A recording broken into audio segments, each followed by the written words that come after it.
Қазақ ұлттық аграрлық зерттеу университетінің ғылыми қызметкерлері бағдарламалық нысаналы қаржыландыру бойынша бірнеше ғылыми зерттеулерді іске асырып, нәтижесін өндіріске енгізген. Қазіргі таңда Әсия Демеуханқызының жетекшілігімен халал стандарттарын қолдана отырып, ауыл шаруашылығы шикізатын өңдеу технологияларын әзірлеуде. Ол жоба бойынша біз халал стандартын пайдаланып, яғни бие сүтінен ашыған өнім, қымыз және де одан басқа өнімдер алуға болады. Өйткені қымыздың өзінің ашытқысы бөлек. Біз енді сол өзіміздің осы неден Қазақстанның барлық өңірінен жаңағы бие сүтін алып және бие сүтінен жасалған қымызды алып, одан біз сүт қышқыл бактерияларын бөліп алдық. Сүт қышқыл бактерияларға байланысты олар әртүрлі болады. Қымыздың өзінің технологиясы біздің ата-бабаларымыздың, мен ойлаймын, өте зерек болғандығы. Өйткені қымыз енді мынау айран, немесе жаңағы шұбат сияқты әшейін ашытқыны салып қойып, жол ортаға қойып, біраз сағаттан кейін ол ұйыды.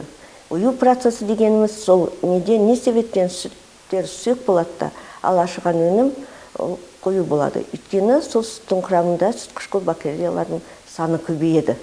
Содан қоюлық пайда болады. Ал енді бие сүті өте сұйық сүт, ана сүтімен бірдей, оның жалпы құрғақ заты 11%. Оның құрамында лактоза көп, 7%. Сондықтан жаңағы қымызды, яғни қымыз алу үшін біз лактозаны бірінші дыратуымыз керек. Сол үшін қымыздың құрамында сүт қышқыл дрожждары бар. А сүт қышқыл дрожждары оларға оттегі керек. Олар оттегісіз өмір сүре алмайды.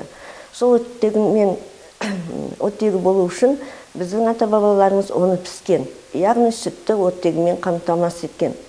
Сондықтан әрбір сүтті таңғы 6-тан бастап 2 сағат сайын сауады. 2 сағат сайын сауған кезде, келген кезде күбіге құяды, одан кейін оны піседі. 2 сағат таңғы 6-дан кешкі 8-ге дейін. Таңғы 6-тан кешкі 8-ге дейін салып, күбінің жаңағы сауған сүттің көлеміне байланысты қанша беден алады, сол сүттің көлеміне байланысты күбінде әртүрлі қылып жасаған көлемін. Міне, енді сол барысында жаңағы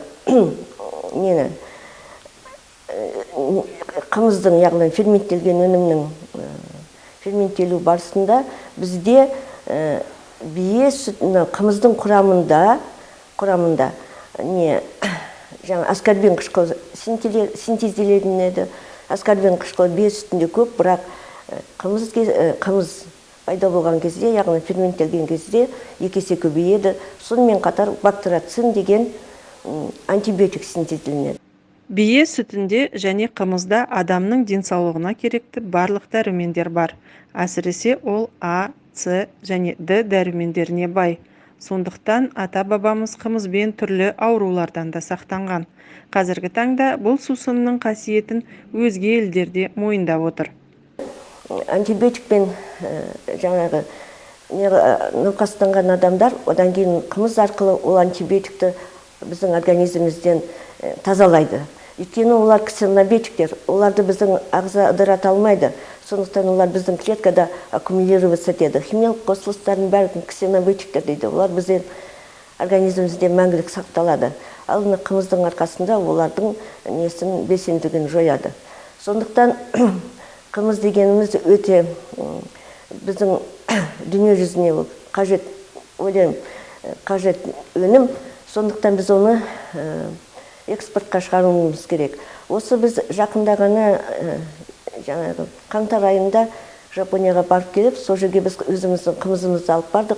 Осы менің түбінде, Алматының түбінде бір ферма бар.